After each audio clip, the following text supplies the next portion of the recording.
नमस्कार दोस्तों। आप सभी विद्यार्थियों का आपके अपने YouTube चैनल एड्यूफैक्ट के प्लेटफॉर्म पे बहुत बहुत स्वागत है। दोस्तों, आरओ की परीक्षा को ध्यान में रखते हुए सामान्य अध्ययन से संबंधित जो बहुविकल्पीय प्रश्नों की श्रृंखला चल रही थी, उसी श्रृंखला को आगे बढ़ाते हुए आज की क्लास में हम कुछ बहुविकल्पीय प्रश्नों को सॉल्व करेंगे। तो आइए देखते हैं कि कौन कौन से प्रश्न हैं जो हमारी परीक्षा की दृष्टि से महत्वपूर्ण हो सकते हैं। दोस्तों, अगर हम पहले प्रश्न की बात करें तो हमारा पहला प्रश्न है, एस्केराइसिस एक रोग है जो मनुष्य के लिए रोगजनक माने जाने वाले निम्न में से किस कृमि के कारण होता है। तो ये होता है आपका कॉमन राउंडवर्म के कारण, याद रखिएगा। अगला प्रश्न है, 1993 में महाराष्ट्र के किस जिले में कुछ युवा नेताओं ने एक समानांतर सरकार की स्थापना की जिसमें स्वयंसेवी दल और ग्राम इकाइयां भी शामिल थीं। तो वो कहां पर की थी? तो ये सतारा में की थी, याद रखिएगा। अगला प्रश्न है, म्यांमार की सबसे ऊंचा पर्वत कौन सा है? तो म्यांमार का सबसे ऊंचा पर्वत है हकाकाबोर राजी। अगला प्रश्न है, अफीम पोस्त की खेती और अफीम के निर्माण को भी नियमित करने के लिए निम्नलिखित में से किस वर्ष में अफीम अधिनियम लागू हुआ? तो अफीम अधिनियम 1857 में लागू हुआ था। 1857 में ही भारत का पहला स्वतंत्रता संग्राम हुआ था, याद रखिएगा। अगला प्रश्न है, भारत के ब्रिटिश शासन के दौरान कौन सा हिल स्टेशन भारतीय सेवा के कमांडर इन चीफ का आधिकारिक निवास बन गया था? तो ये बन गया था आपका शिमला में, याद रखिएगा। अगला प्रश्न, सिंधु घाटी सभ्यता का निम्नलिखित में से कौन सा शहर अधिकतर विशेष रूप से शिल्प उत्पादन के लिए समर्पित है जिसमें मनका बनाना, खोल काटन, धातु कार्य, मोहर निर्माण और भार निर्माण शामिल थे? तो ये आपका स्थान कहाँ है? चन्नूदड़ो में। अगला प्रश्न है, निम्न में से किस मुगल सम्राट को उसकी मृत्यु के पश्चात अर्श आशियानी कहा गया या कहा जाता था? तो ये है आपका अकबर। अकबर को अर्श आशियानी कहा जाता था। निम्न में से किस बांध को पंपा सागर बांध कहा जाता है? तो इस बांध को, ये तुंगभद्रा बांध है और ये तुंगभद्रा नदी पर ही स्थित है। इसे पंपा सागर बांध भी कहा जाता है, याद रखिएगा। अगला प्रश्न है, निम्नलिखित में से कौन सी मिट्टी चूना, लोहा, एल्यूमिनियम और मैग्नीशियम से समृद्ध है? यानी इस मिट्टी में सभी मात्राएं पाई जाती हैं, चूना की भी, लोहा की भी, एल्यूमिनियम की भी और मैग्नीशियम की भी।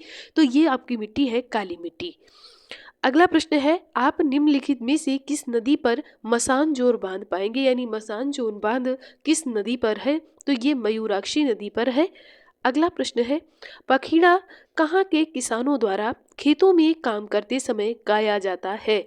तो ये गाया जाता है राजस्थान में। ईरानी शासक डेलियस नहीं है, ये डेलियस है। डेलियस ने किस वर्ष में उत्तर पश्चिम भारत में प्रवेश किया और पंजाब सिंधु के पश्चिम और सिंध पर कब्जा कर लिया? तो ये है, कब किया था? तो किया था ये 1516 बीसी में। बीसी याद रखिएगा, बीसी में किया था। अगला प्रश्न है, कौन सा मंदिर कर्नाटक में 8वीं शताब्दी में रानी लोक महादेवी द्वारा बनवाया गया था? तो ये विरूपाक्ष का मंदिर रानी लोक महादेवी द्वारा कर्नाटक में बनाया गया था। अगला प्रश्न है, निम्नलिखित में से कौन द टर्बुलेंस ईयर्स 1988 से 1996 के लेखक हैं? तो ये लेखक हैं आपके प्रणब मुखर्जी जी, जो कि वित्त मंत्री भी रह चुके हैं और भारत के राष्ट्रपति भी रह चुके हैं। उन्होंने ये पुस्तक लिखी है, याद रखिएगा। अगला प्रश्न है, रविंद्रनाथ टैगोर द्वारा टैगोर समुद्र तट निम्नलिखित में से किस राज्य में स्थित है? तो ये करवार में स्थित है। पुरातात्विक निष्कर्ष के आधार पर निम्नलिखित में से कौन सा नित्य जीवित भारतीय शास्त्रीय नृत्य में से सबसे पुराना माना जाता है? तो सबसे पुराना शास्त्रीय नृत्य आपका ओडिसी है, याद रखिएगा। अगला प्रश्न है, निम्नलिखित में से कौन कार्य की कर के दायरे में नहीं आता है? कर के दायरे का मतलब यहाँ पर टैक्स से हो जाएगा। कौन टैक्स के दायरे में नहीं आता है? तो ये आपका उत्पादन कर नहीं आता है। अगला प्रश्न है, 1585 में सम्राट अकबर ने राजधानी को लाहौर स्थानांतरित कर दिया। यहाँ पर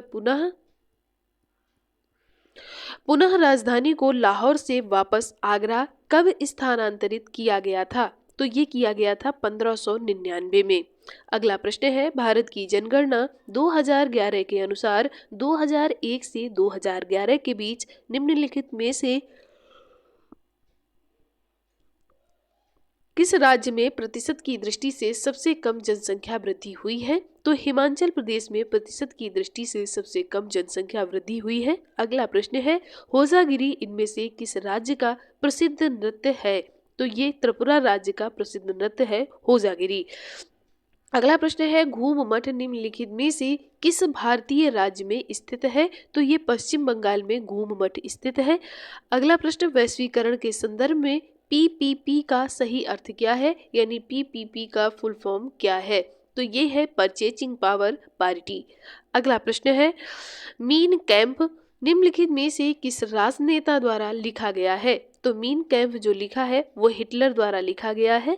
अगला प्रश्न है, निम्नलिखित में से कौन सा राज्य खेलो इंडिया यूथ गेम 2023 में पदक तालिका में शीर्ष पर रहा?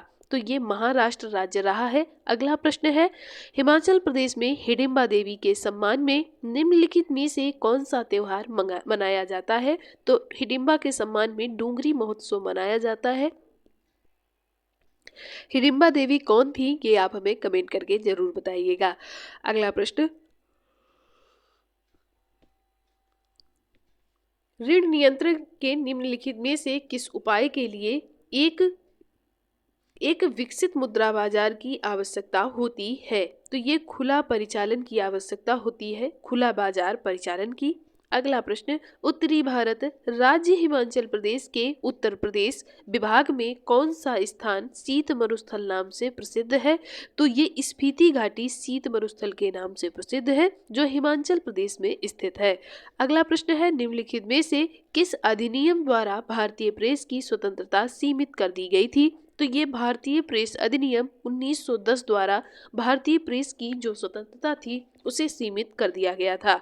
महात्मा गांधी के साथ चंपारण सत्याग्रह में भाग लेने वाले में से सम्मिलित थे तो ये राजेंद्र प्रसाद और अनुग्रह नारायण मिश्रा, ये दोनों लोग चंपारण सत्याग्रह में महात्मा गांधी जी के साथ सम्मिलित हुए थे।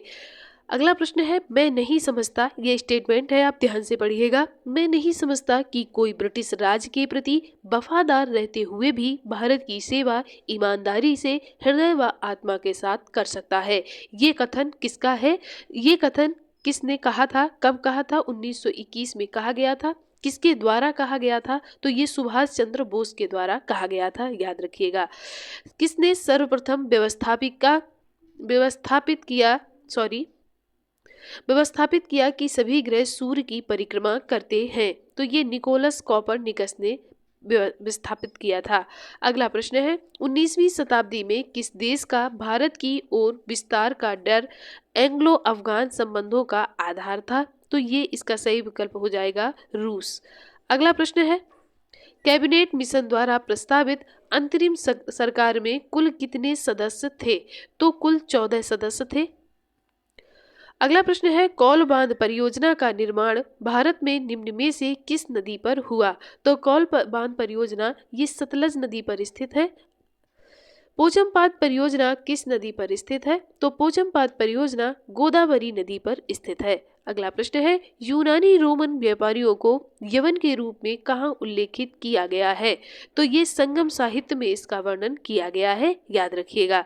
अगला प्रश्न है, निम्नलिखित में से किस दशक में भारत में संसदात्मक व्यवस्था केंद्रीयता से संघवाद की ओर खिसकी? तो ये 1980 के दशक में केंद्रीयता से संघवाद की ओर इसका जो स्थानांतरण हुआ वो 1980 के दशक में हुआ है।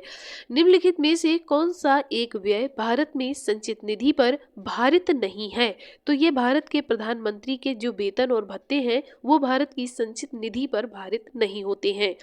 अगला प्रश्न है, लाइकेंस के सबसे अच्छे सूचक होते हैं? किसके सूचक होते हैं? तो ये वायु प्रदूषण के सूचक होते हैं। अगला प्रश्न है, भारत छोड़ो आंदोलन के दौरान अपने बंदी बनाए जाने से पहले महात्मा गांधी लोगों के लिए निम्नलिखित में से कौन सा आदेश निर्धारित नहीं किया था? तो ये किया था, अपने को ब्रिटिश साम्राज्य के प्रजा के रूप में देखें। ये महात्मा गांधी द्वारा नहीं आदेशित किया गया था।